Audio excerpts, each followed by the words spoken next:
ಆತ್ಮ ಸಂತೃಪ್ತಿ ಕಾರ್ಯಕ್ರಮಗಳನ್ನು ವೀಕ್ಷಿಸುತ್ತಿರುವಂಥ ನನ್ನ ಪ್ರಿಯ ವೀಕ್ಷಕರೇ,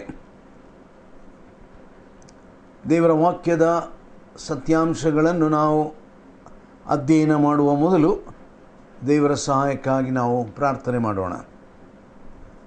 ಭೂಮಿಯಾಕಾಶಗಳನ್ನು ನಿರ್ಮಾಣ ಮಾಡಿದ ಪರಲೋಕದ ನಮ್ಮ ತಂದೆಯಾದ ದೇವರೇ, ನೀನು ನಮಗೆ ಕೊಟ್ಟಂಥ ನಿನ್ನ ಜೀವವುಳ್ಳ ವಾಕ್ಯಕ್ಕಾಗಿ ನಿನಗೆ ನಾವು ಸ್ತುತಿ ಸ್ತೋತ್ರವನ್ನು ಸಲ್ಲಿಸ್ತೇವೆ. ನೀನು ನಂಬಿಗಸ್ತನಾದಂಥ ದೇವರು, ನಮ್ಮನ್ನು ಆತ್ಮೀಕ ದಾರಿಯಲ್ಲಿ ನಡೆಯಬೇಕೆಂಬುದಾಗಿ ಅಪೇಕ್ಷಿಸುವವನು.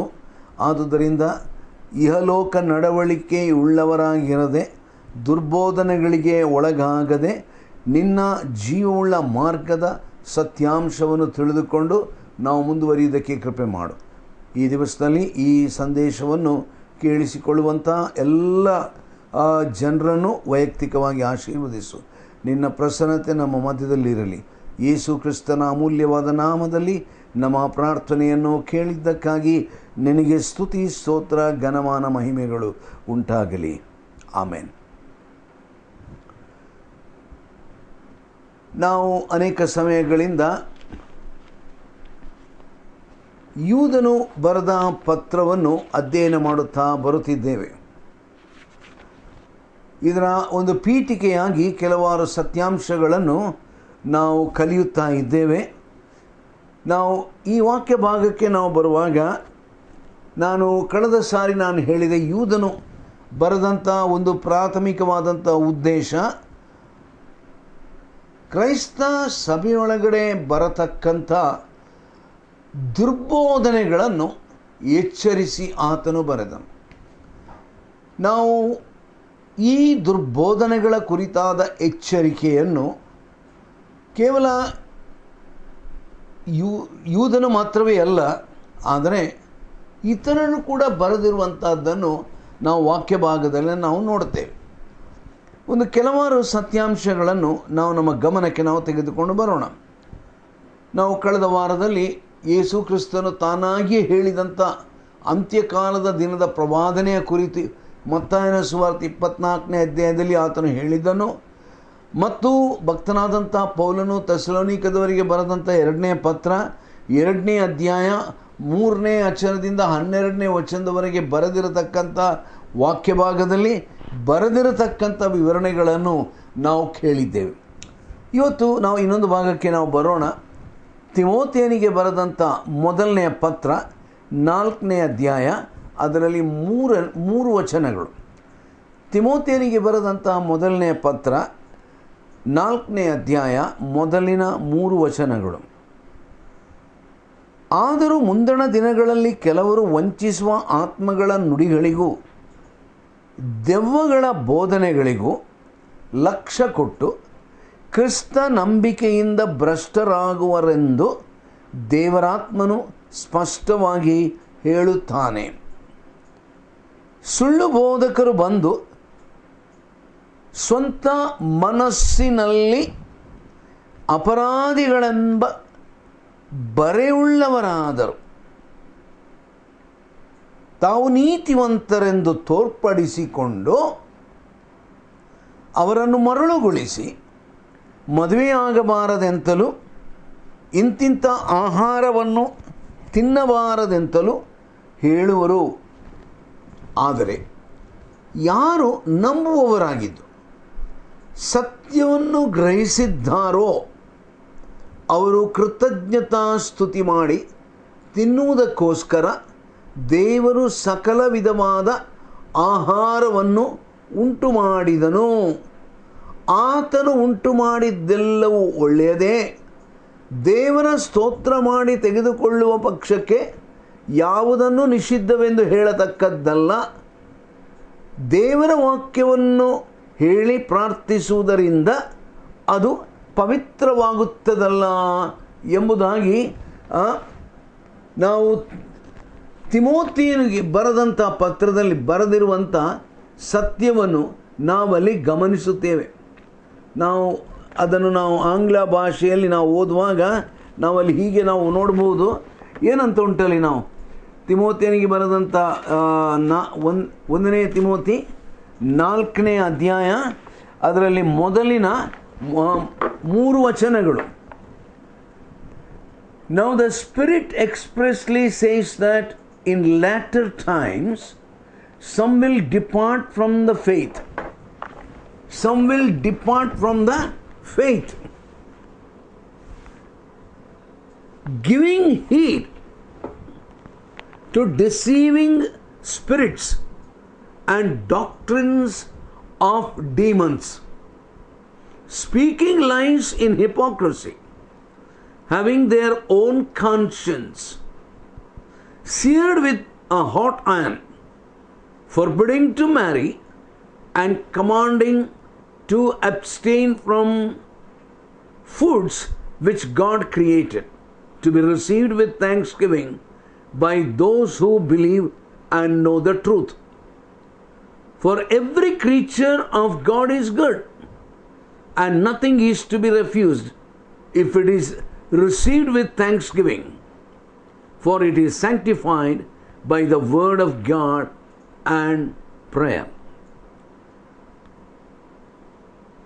Now, in this passage, when Paul was writing to Timothy, now he was talking, certain important things concerning the false teaching that will come in the church. ಕ್ರೈಸ್ತ ಸಭೆಯೊಳಗೆ ಬರಬಹುದಾದಂಥ ದುರ್ಬೋಧನೆಗಳ ಕುರಿತು ಕೆಲವು ವಿಚಾರಗಳನ್ನು, ಎಚ್ಚರಿಕೆಗಳನ್ನು ಆತನು ಕೊಡ್ತಾ ಇದ್ದಾನೆ.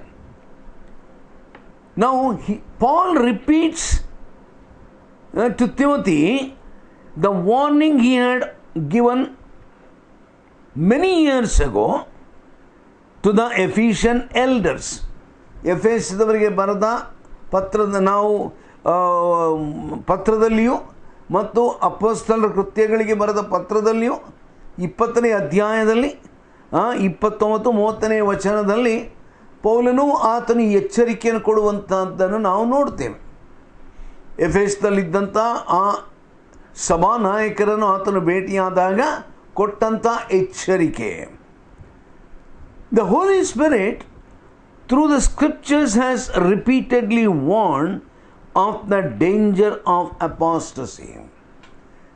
ಮತಭ್ರಷ್ಟತೆಯ ವಿಚಾರದಲ್ಲಿ ದೇವರ ವಾಕ್ಯವು ನಮಗೆ ಪದೇ ಪದೇ ಎಚ್ಚರಿಕೆಯನ್ನು ಕೊಟ್ಟಿರುವಂಥದ್ದನ್ನು ನಾವು ದೇವರ ವಾಕ್ಯದ ಬೇರೆ ಬೇರೆ ಭಾಗಗಳಲ್ಲಿ ನಾವು ನೋಡ್ಬೋದು.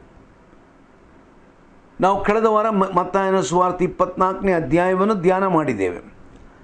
ಅಪೊಸ್ತಲರ ಕೃತ್ಯ 20ನೇ ಅಧ್ಯಾಯದಲ್ಲಿ ಭಕ್ತರಾದ ಪೌಲನು ಹೇಳಿದ ವಿಷಯಗಳನ್ನು ನೋಡಿದ್ದೇವೆ.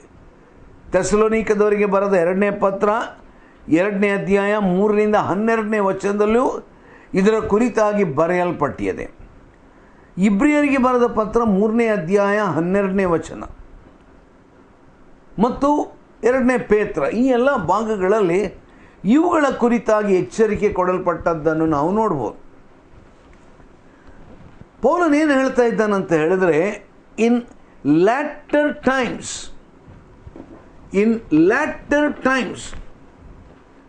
What is this latter times? ಕನ್ನಡದಲ್ಲಿ ಏನಂತ ಉಂಟು?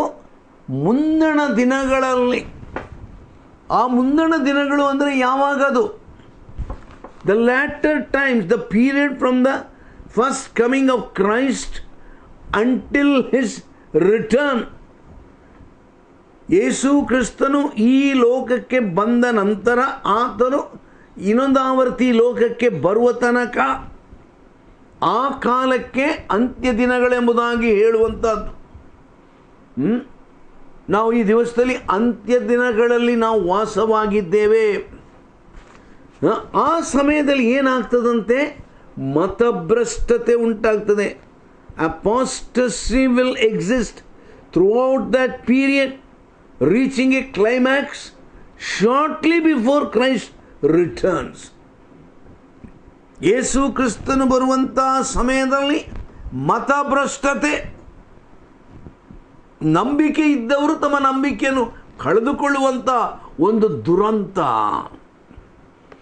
ನಂಬಿದ್ದೇನೆ ಅಂತ ಹೇಳುವವರು ನಾನು ಇನ್ನು ಮೇಲೆ ನಂಬುವುದಿಲ್ಲ ಎಂಬುದಾಗಿ ಹೇಳತಕ್ಕಂಥ ಒಂದು ದುರಂತ.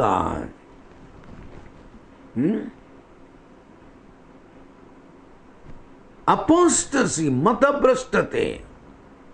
They depart from the faith. ಅವರ ನಂಬಿಕೆಯಿಂದ ಅವರು ಅಲುಗಾಡಿಸಲ್ಪಡುವರು. Those who fall prey to the false teachers, ದುರ್ಬೋಧಕರಿಗೆ ಒಳಗಾಗುವಂಥ ಜನರು, they will abandon the Christian faith. ಕ್ರೈಸ್ತ ನಂಬಿಕೆಯನ್ನು ಅವರು ಬಿಟ್ಟು ಬಿಡುತ್ತಾರೆ. ಆಂಗ್ಲ ಭಾಷೆಯಲ್ಲಿ ಡಿಪಾರ್ಟ್ ಎಂಬುದಾಗಿ ಉಂಟು. ಅವರು ಬಿಟ್ಟು ಬಿಡುತ್ತಾರೆ ಅಥವಾ ಅಲ್ಲಿಂದ ಅವರು ಹೊರಟು ಹೋಗುತ್ತಾರೆ. ತಮ್ಮ ನಂಬಿಕೆಯಿಂದ ಅವರು ಭ್ರಷ್ಟರಾಗುತ್ತಾರೆ. ಕನ್ನಡದಲ್ಲಿ ಉಪಯೋಗಿಸಲ್ಪಟ್ಟಂಥ ಪದ ಭ್ರಷ್ಟತೆ, ಮತಭ್ರಷ್ಟತೆ ಎಂಬುದಾಗಿ ಹೇಳುವುದಕ್ಕೆ apostasy. The Greek word for depart, it is the source of the English word apostatize and refers to someone moving away from an original position of their faith in Christ. ಅವರು ಯೇಸು ಕ್ರಿಸ್ತನ ಮೇಲೆ ಇಟ್ಟಂಥ ನಂಬಿಕೆಯಿಂದ ವಿಚಲಿತರಾಗಿ ಹೊರಟು ಹೋಗುವಂಥದ್ದು. ನನ್ನ ಪ್ರಿಯರ, ನಾವು ಇರತಕ್ಕ ದಿನಗಳು ಎಷ್ಟು ಗಂಡಾಂತರದ ದಿನಗಳು ಎಂಬುದನ್ನು ನಾವು ನಮ್ಮ ನೆನಪಿಗೆ ನಾವು ತರಬೇಕು. ಆದುದರಿಂದ ಈ ದಿವಸಗಳಲ್ಲಿ ಅನೇಕರು ನಂಬಿದ್ದೇನೆ ನಂಬಿದ್ದೇನೆ ನಂಬಿದ್ದೇನೆ ಎಂಬುದಾಗಿ ಹೇಳುವವರಿದ್ದಾರೆ. ಕ್ರೈಸ್ತ ಸಭೆಯಲ್ಲಿ ಅವರು ತಾವು ಸದಸ್ಯರಾಗಿದ್ದಾರೆ ಎಂಬುದಾಗಿ ಹೇಳಿಕೊಡುತ್ತಾರೆ. They profess to be Christians. Some of them even profess to be Christian believers. They only profess, but they don't possess Christian faith. ಆ ನಿಜವಾದಂಥ ಹೃದಯದ ನಂಬಿಕೆ ಅವರಲ್ಲಿಲ್ಲ. ನೀವು ಕೇಳ್ಬೋದು, ಹಾಗಾದರೆ ನಮಗಿರೋ ನಂಬಿಕೆ ಅಂತಂದು ಅದು ಕೇವಲ ತಲೆಯ ನಂಬಿಕೆ. ಚಿಕ್ಕಂದಿನಿಂದ ನಾವು ಒಂದು ವೇಳೆ ಪ್ರತ್ಯೇಕವಾಗಿ ಕ್ರೈಸ್ತ ಹಿನ್ನೆಲೆಯಿಂದ ಬಂದಂಥವರು, ನಾವು ತಿಳ್ಕೊಳ್ಳಬೇಕಾದಂಥ ಒಂದು ಸತ್ಯಾಂಶ, ಒಂದು ವೇಳೆ ನಾವು ಕ್ರೈಸ್ತ ಹಿನ್ನೆಲೆಯಿಂದ ಬಂದವರಾಗಿರ್ಬೋದು. ನಮ್ಮ ತಂದೆ ತಾಯಿಗಳು ಅವರು ಯಾವುದೋ ಒಂದು ಸಭೆಯ ಸದಸ್ಯರಾಗಿರ್ಬೋದು. ಸಭೆಯ ಸದಸ್ಯರಾಗಬೇಕಾದ್ರೆ ಅವರು ಚಿಕ್ಕವರಿರುವಾಗಲೇ ಅನೇಕ ಸಭೆಗಳಲ್ಲಿ ಅವರಿಗೆ ಸ್ನಾನ ಮಾಡಿಸುವಂಥದ್ದೊಂದುಂಟು. ದೀಕ್ಷಾ ಸ್ನಾನ, ಶಿಶು ಸ್ನಾನ ಅಂತೇಳಿ ಹೇಳ್ತೇವೆ. ಆಮೇಲೆ ಅವರನ್ನು ಸಭೆಯಲ್ಲಿ ಮೆಂಬರ್ ಅಂತ ಮಾಡ್ತಾರೆ. ಅದಾದ ನಂತರ ಅವರು ಕ್ರೈಸ್ತ ಆ ಬೈಬಲ್ನ ಕೆಲವಾರು ಕಥೆಗಳನ್ನು ಕಲಿತಾರೆ. ಭಾನುವಾರ ದಿವಸ ಕ್ರಮವಾಗಿ ದೇವಾಲಯಕ್ಕೆ ಹೋಗುತ್ತಾರೆ. ಅವರ ಕ್ರೈಸ್ತ ಧಾರ್ಮಿಕ ವಿಧಿ ನಿಯಮಗಳನ್ನು ಅವರು ಹಿಂಬಾಲಿಸುತ್ತಾರೆ. ದೇವರಿಗೆ ತಾವು ಕಾಣಿಕೆ ಕೊಡುತ್ತೇವೆ ಎಂಬುದಾಗಿ ಹೇಳಿಕೊಳ್ಳುತ್ತಾರೆ. ಅನೇಕರು ಯಥಾರ್ಥವಾಗಿ ನಾನು ದೇವರ ಸೇವೆಗೆ ಕೊಡ್ತೇನೆ ಎಂಬುದಾಗಿ ಹೇಳಿ ಕಾಣಿಕೆ ಕೂಡ ಕೊಡ್ತಾರೆ. ಅನೇಕರು they profess to be Christians. Professing Christians ಅಂತ ಹೇಳೋದು ಅದಕ್ಕೆ. Professing Christians, they profess their faith in their mind, ಬುದ್ಧಿಯಲ್ಲಿ. ಆದರೆ ಹೃದಯಪೂರ್ವಕವಾಗಿ ಅವರ ಜೀವನದಲ್ಲಿ ಒಂದು ಬದಲಾವಣೆ ಇಲ್ಲ. ಅವರ ಜೀವನದಲ್ಲಿ ನಿಜವಾದ ಒಂದು ರಕ್ಷಣೆಯ ಅನುಭವಕ್ಕೆ ಅವರು ಬರಲಿಲ್ಲ.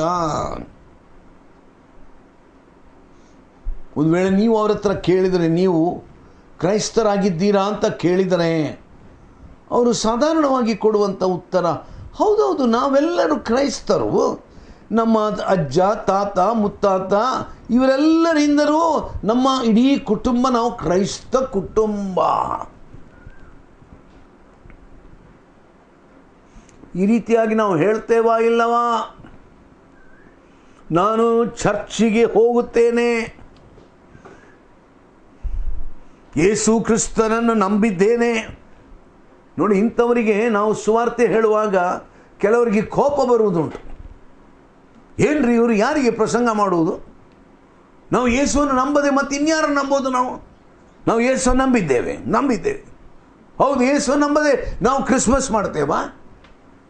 ಯೇಸುವನ್ನು ನಂಬದಿದ್ದರೆ ಈಸ್ಟರ್ ಹಬ್ಬ, ಪುನರುತ್ಥಾನ ಹಬ್ಬ, ಈ ಹಬ್ಬ ಆ ಹಬ್ಬ ಇದನ್ನೆಲ್ಲ ಮಾಡ್ತೇವಾ? ಕೋಪ ಅವರಿಗೆ. ನಂಬಿಕೆ ವಿಚಾರ, ವಾಕ್ಯ ಬೋಧನೆ ಅದನ್ನು ತಿಳ್ಕೊಳ್ಳಿಕ್ಕೆ ಮನಸ್ಸಿಲ್ಲ.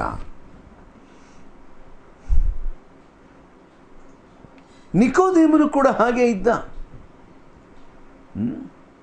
ಯೇಸು ಕ್ರಿಸ್ತನು ಯೋಹಾನನ ಸುವಾರ್ತೆ 3ನೇ ಅಧ್ಯಾಯಕ್ಕೆ ಬರುವಾಗ ಒಬ್ಬ ವ್ಯಕ್ತಿಯನ್ನು ಭೇಟಿಯಾದ, ನಿಕೋದೇಮನು. ಅವನು ಫರಿಸಾಯನು, ಬಹಳ ಒಳ್ಳೆ ಧಾರ್ಮಿಕ ವ್ಯಕ್ತಿ. ಒಂದು ರೀತಿಯಲ್ಲಿ ನೋಡುವುದಂದ್ರೆ 10 ಅಪ್ಪಣೆಗಳನ್ನೆಲ್ಲ ಬಹಳ ಚಾಚು ತಪ್ಪದೆ ನೆರವೇರಿಸಿದವನು. ಎಲ್ಲ ರೀತಿಯಲ್ಲೂ ಕೂಡ ಉತ್ತಮವಾದಂಥ ಒಂದು ಜೀವನವನ್ನು ಮಾಡಿದವನು. ಈ ದಿವಸದಲ್ಲಿ ಅನೇಕರು ಹೀಗೆ ಇದ್ದಾರೆ ಪ್ರಿಯರು. ನಾವು ಇಂಗ್ಲಿಷ್ನಲ್ಲಿ ಹೀಗೆ ಹೇಳ್ಬೋದು, they live a decent Christian life. Decent Christian life. ಅದೇನಪ್ಪ ಡೀಸೆಂಟ್ ಕ್ರಿಶ್ಚಿಯನ್ ಲೈಫ್? ಭಾನುವಾರ ಚರ್ಚಿಗೆ ಹೋಗ್ತಾರೆ, ಕಾಣಿಕೆ ಕೊಡ್ತಾರೆ. ತಮ್ಮ ಚರ್ಚ್ ಬಿಲ್ಡಿಂಗ್ನ ವಿಚಾರವಾಗಿ ಅವರಿಗೆ ಬಹಳ ಗೌರವ. ಅವರಿಗೆ ತಮ್ಮ ಸಭೆ, ತಮ್ಮ ಚರ್ಚು ನನ್ನ ಸಭೆ ಅಂತ ಹೇಳಿಕೊಳ್ತಾರೆ. ಆದರೆ ದೇವರ ವಾಕ್ಯ ಹೇಳುವಂಥದ್ದು ಸಭೆ ಅದು ಕ್ರಿಸ್ತನ ಸಭೆ. ಸಭೆ ನನಗೆ ಸೇರಿದ್ದಲ್ಲ, ಅದು ನನ್ನ ಸಭೆ ಅಲ್ಲ. ಅದು ಇದರ ಸತ್ಯ ಅವರಿಗೆ ಗೊತ್ತಿಲ್ಲ ಪ್ರಿಯರೇ. ಕನ್ನಡದಲ್ಲಿ ನಾವು ಅನೇಕ ಸಾರಿ ಹೇಳುವುದುಂಟಲ್ಲ, ಅಂಧ ಭಕ್ತಿ ಅಂತ. ಭಕ್ತಿ ಉಂಟು, ಆದರೆ ಆ ಭಕ್ತಿಯಲ್ಲಿ ಅಂಧತ್ವ ಉಂಟು. ನಾನು ಯೇಸುವನ್ನು ನಂಬಿದ್ದೇನೆ ಅಂತಲೇ ಹೇಳ್ತಾರೆ. ಧಾರ್ಮಿಕ ವಿಧಿ ನಿಯಮಗಳನ್ನು ಚಾಚೂ ತಪ್ಪದೆ ಮಾಡ್ತಾರೆ. ತಮ್ಮ ಚರ್ಚುಗಳಿಗೆ ಕೊಡಬೇಕಾದ ಕಾಣಿಕೆಯನ್ನು ಅವರು ಕೊಡ್ತಾರೆ. ಅವರು ಪಾಪ ಕೊಡದಿದ್ದರೆ ಅವರಿಗೇನೋ ಬಹಳ ಬೇಜಾರು.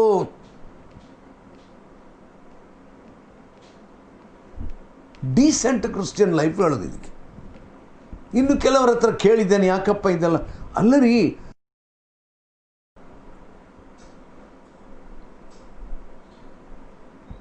ನಾವೊಂದು ಸಮಾಜದಲ್ಲಿರುವಾಗ ನೋಡಿ, ನಮಗೆ ಕುಟುಂಬ, ನಮಗೆ ಮದುವೆ ಆಗಬೇಕು, ಆಮೇಲೆ ನಮಗೆ ಮಕ್ಕಳಾದರೆ ಮಕ್ಕಳನ್ನು ಒಂದು ಸಮಾಜದಲ್ಲಿ ಒಂದು ಗೌರವದಲ್ಲಿ ನಿಲ್ಲಿಸಿಕೊಳ್ಳಬೇಕು. ಆಮೇಲೆ ನಮ್ಮ ಮಕ್ಕಳಿಗೆ ಪುನಃ ಮದುವೆ ಆಗಬೇಕು. ಹೀಗೆ ಮದುವೆ ಆಗಬೇಕಾದ್ರೆ ಧಾರ್ಮಿಕ ವಿಧಿ ನಿಯಮಗಳನ್ನೆಲ್ಲ ಒಂದು ಚೌಕಟ್ಟಿನಲ್ಲಿ, ನಾವು ಬಂದಿರುವಂಥ ಕ್ರೈಸ್ತ ಚೌಕಟ್ಟಿನಲ್ಲಿ ಮಾಡಬೇಕು. ಬಹಳ ಒಳ್ಳೆಯದು. They have A belief system. ಆದರೆ ಅಂಥವರಿಗೆ ನೀವು ಯೋಹಾನ ಸುವಾರ್ತೆ 3ನೇ ಅಧ್ಯಾಯವನ್ನು ತೆಗೆದು ಓದ್ರಿ, ನಿಕೋದೇಮನ ಬಗ್ಗೆ ಓದ್ರಿ ಅಂತ ಹೇಳಿದ್ರೆ ಅದು ಏನೋ ಇಲ್ಲದ ಕೋಪ ಬಂದುಬಿಡ್ತದೆ.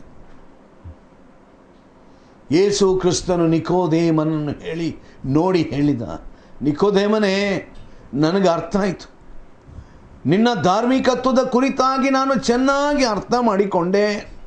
ನನಗೆ ಗೊತ್ತುಂಟು ನೀನು ಒಳ್ಳೆಯವನು, ನೀನೊಬ್ಬ ದುಷ್ಟ ಅಂತ ನಾನು ಹೇಳುವುದಿಲ್ಲ. ನೋಡಿ, ನಿಕೋದೇಮನು ನೀತಿವಂತರಲ್ಲಿ ನೀತಿವಂತರಂತೆ ಕಾಣಿಸಿಕೊಂಡವನು, ದುಷ್ಟರಲ್ಲಿ ದುಷ್ಟರಂತೆ ಕಾಣಿಸಿಕೊಂಡವನಲ್ಲ. ಒಳ್ಳೆಯವನಾಗಿ ಸದ್ಭಕ್ತನ ಹಾಗೆ ಸಭೆಯಲ್ಲಿ ಅವರ ಆ ದಿವಸದ ಸನ್ಹೆದ್ರಿನ್ ಸಂಘದಲ್ಲಿ ಒಬ್ಬ ಪ್ರಮುಖವಾದಂಥ ವ್ಯಕ್ತಿಯಾಗಿದ್ದ. ಈ ರೀತಿಯಲ್ಲಿ ನಮ್ಮ ಕ್ರೈಸ್ತತ್ವದಲ್ಲಿ ಇಲ್ಲವಾ? ಸಭಾನಾಯಕರಿಲ್ವಾ? ಗೌರವ ಸ್ಥಾನದಲ್ಲಿಲ್ಲವಾ? ಎಲ್ಲ ಉಂಟು. ಅವರಿಗೆ ಲೋಕದ ಗೌರವಗಳು ಬೇಕು. ಯೇಸು ಸ್ವಾಮಿ ಫರಿಸಾಯರನ್ನು ಕುರಿತು ಹೇಳಿದ ಮಾತು ಇದೆ, ನೀವು ಬೀದಿ ಬೀದಿಗಳಲ್ಲಿ ಹೋಗುವಾಗ ಜನರು ನಿಮ್ಮನ್ನು ನೋಡಿ ಸಲಾಂ ಸಲಾಂ ಅಂತ ಹೇಳಬೇಕು ಅಂತ ಹೇಳಿ ನೀವು ಅಪೇಕ್ಷಿಸ್ತೀರಿ. ಅದಕ್ಕಾಗಿ ಅಂಥ ಬಟ್ಟೆಗಳನ್ನು ಸಹ ನೀವು ಹಾಕಿಕೊಳ್ತೀರಿ. ನಾನು ಹೇಳಿದ ಮಾತಲ್ಲ, ಯೇಸು ಹೇಳಿದ ಮಾತು ಧಾರ್ಮಿಕತ್ವ. ಇವರಿಗೆ ನೀವು ನಂಬಿಕೆ ಇಲ್ವಾ? ಹಾಗಾದರೆ ನಂಬಿಕೆ ಉಂಟು. ಎಂಥ ನಂಬಿಕೆ! ಮಾನಸಾಂತರ ಪಟ್ಟು ಯೇಸುವನ್ನು ನಂಬಿದಂಥ ನಂಬಿಕೆ ಅಲ್ಲ. ಹುಟ್ಟಿನಿಂದ ನಾನು ಕ್ರೈಸ್ತನಾಗಿದ್ದೇನೆ, ಹುಟ್ಟಿನಿಂದ ನಾನು ಕ್ರೈಸ್ತನಾಗಿದ್ದೇನೆ ಎಂಬಂಥ ಒಂದು ನಂಬಿಕೆ. ಇನ್ನು ಕೆಲವರು ಅದರಲ್ಲಿ ಮಧ್ಯದಲ್ಲಿ ಎಲ್ಲಿಯೋ ಸುವಾರ್ತೆ ಕೇಳಿರ್ತಾರೆ, ಎಲ್ಲಿಯೋ ಒಂದು ಕಡೆಯಲ್ಲಿ ದೇವರು ಏನೋ ಒಂದು ಅದ್ಭುತ ಮಾಡಿರ್ತಾನೆ, ಕಾಯಿಲೆ ವಾಸಿಯಾಗಿರ್ತದೆ, ನಾನು ಯೇಸುವನ್ನು ನಂಬ್ತೇನೆ ಇನ್ಮೇಲೆ. ಆದರೆ ಅವರ ಜೀವನದಲ್ಲಿ ಪಾಪದಿಂದ ಪರಿವರ್ತನೆ ಇಲ್ಲ. ಅವರು ದೇವರ ಅದ್ಭುತಗಳನ್ನು ಮಾತ್ರ ಬಯಸ್ತಾರೆ. ತಮ್ಮ ಜೀವನದಲ್ಲಿ ಕಾಯಿಲೆ ಉಂಟಾದಾಗ ಯೇಸು ಗುಣ ಮಾಡ್ತಾನೆ. ನಮ್ಮ ಜೀವನದಲ್ಲಿ ಆಶೀರ್ವಾದ ಬೇಕಾದರೆ ದೇವರ ಹತ್ರ ಪ್ರಾರ್ಥನೆ ಮಾಡಿದರೆ ಯೇಸು ನನಗೆ ಆಶೀರ್ವಾದ ಮಾಡಿ. ಇದು ನಂಬಿಕೆ ಅಲ್ಲ ಪ್ರಿಯರೇ. ಭಕ್ತನಾದಂಥ ಪೌಲನು ತಿಮೋತಿಯನಿಗೆ ಬರೆಯುವಾಗ ಈ ನಂಬಿಕೆ ಇರುವಂಥವರೆಲ್ಲ ಇದ್ದಾರಲ್ಲ, ಹೆಸರಿಗೆ ತಕ್ಕ ನಂಬಿಕೆ, ತಮ್ಮ ನಂಬಿಕೆನೆಲ್ಲ ಬಿಟ್ಟುಬಿಡ್ತಾರೆ. ಇವರು ಇಂಥ ನಂಬಿಕೆನೆಲ್ಲ ಬಿಟ್ಟು ಬಿಡ್ತಾರೆ. ನಿಜವಾಗಿ ನಂಬಿಕೆ ಇಡುವವರು ಬಿಡ್ಲಿಕ್ಕೆ ಆಗಲ್ಲ ರೀ. ನೋಡಿ, ಕೆಲವು ನಾವು ಆಲೋಚನೆ ಮಾಡಬೇಕು. ಈ ದಿವಸಗಳಲ್ಲಿ ಅನೇಕರು ನಾನು ನಂಬಿದ್ದೇನೆ ಎಂಬುದಾಗಿ ಹೇಳಿ ಅನೇಕ ಧರ್ಮಗಳಿಂದ ಕ್ರೈಸ್ತ ಧರ್ಮಕ್ಕೆ ಬರೋದುಂಟು. ಅವ್ರು ಯಾಕೆ ಬರ್ತಾರಂತ ಹೇಳಿದ್ರೆ ಬೇರೆ ಬೇರೆ ಕಾರಣಗಳುಂಟು. ಆಮಿಷ, ಲಾಭ, ಕೆಲಸ, ಹುಡುಗಿ. ನಾನು ನಿಮ್ಮ ಧರ್ಮಕ್ಕೆ ಸೇರಿದರೆ ನಿಮ್ಮ ಒಂದು ಹುಡುಗಿ ನನಗೆ ಮದುವೆ ಆಗ್ಬೋದಲ್ಲ? ಹಾಗೆ ಕೇಳ್ತಾರೆ ಇವರು. ನೀನು ಯೇಸು ನಂಬಿದ್ದೇನೆ, ನಂಬ್ತೇನೆ ನಾನು. ಇದು ನಂಬಿಕೆ ಅಲ್ಲ ಪ್ರಿಯರೇ. ಇಂಥ ನಂಬಿಕೆ ಉಳ್ಳವರು ಅವರು ತಮ್ಮ ನಂಬಿಕೆಯನ್ನು ಕಳಕೊಳ್ಳುವರು. ಇಂಥ ನಂಬಿಕೆ ದೇವರಿಗೆ ಬೇಕಾಗಿಲ್ಲ. ಇಂಥ ನಂಬಿಕೆಯ ಕುರಿತು ವಾಕ್ಯ ವಿರೋಧಿಸ್ತದೆ.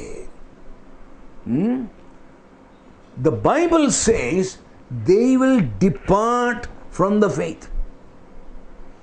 ಈ ರೀತಿಯಾಗಿ ದುರ್ಬೋಧನೆಗಳು ಬರುವಾಗ ಇಂಥವ್ರು ನಿಲ್ಲಿಕ್ಕಾಗೋದಿಲ್ಲ. ಇಂಥ ದುರ್ಬೋಧಕರು ಬರುವಾಗ ಇವರು ಒಂದು ದುರ್ಬೋಧನೆಯಿಂದ ಇನ್ನೊಂದು ದುರ್ಬೋಧನೆಗೆ ಹೋಗ್ತಾರೆ, ಅಲ್ಲಿಂದ ಇನ್ನೊಂದು ದುರ್ಬೋಧನೆಗೆ ಹೋಗ್ತಾರೆ. ಆದುದರಿಂದ they reveal their true nature of unconverted nature.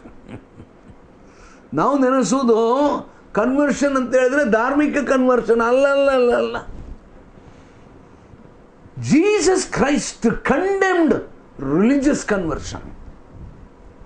ಈ ದಿವಸ ನಾವು ಇಲ್ಲಿ ಕೂತ್ಕೊಂಡು ಧಾರ್ಮಿಕ ಕನ್ವರ್ಷನ್ನ ವಿಷಯವಾಗಿ ನೀವೆಲ್ಲ ಕನ್ವರ್ಟ್ ಆಗಬೇಕಂತ ನಾವು ಹೇಳಲಿಕ್ಕೆ ಕೂತದ್ದಲ್ಲ. It's of no use. It's of no use. ಯೇಸು ಕ್ರಿಸ್ತನು ಹೇಳಿದ ಹಾಗೆ ನಿಮ್ಮ ಜೀವನದಲ್ಲಿ ಪಾಪಕ್ಕಾಗಿ ಮಾನಸಾಂತರಪಟ್ಟು ಕರ್ತನ ಕಡೆಗೆ ತಿರುಗಿಕೊಂಡರೆ that is godly turning away from sin and Satan and the world. ಆ ಮಟ್ಟಕ್ಕೆ ದೇವರು ನಿಮ್ಮನ್ನು ನಡೆಸಲಿ ಎಂಬುವಂಥದ್ದು ನನ್ನ ಪ್ರಾರ್ಥಿಸು. ಭೂಮಿಯಾಕಾಶಗಳನ್ನು ನಿರ್ಮಾಣ ಮಾಡಿದ ಪರಲೋಕದ ನಮ್ಮ ತಂದೆಯಾದ ದೇವರೇ, ನಮ್ಮ ಜೀವನದಲ್ಲಿ ನಂಬಿಕೆ ಅದು ಎಂಥದ್ದಾಗಿರಬೇಕು. ಕೇವಲ ಕಾಟಾಚಾರದ ಧಾರ್ಮಿಕವಾದಂಥ ಒಂದು ನಂಬಿಕೆ ಇದ್ದರೆ ಏನೂ ಪ್ರಯೋಜನ ಇಲ್ಲ. ಅಂಥವರು ತಮ್ಮ ನಂಬಿಕೆಯನ್ನು ಕಳಕೊಳ್ತಾರೆ.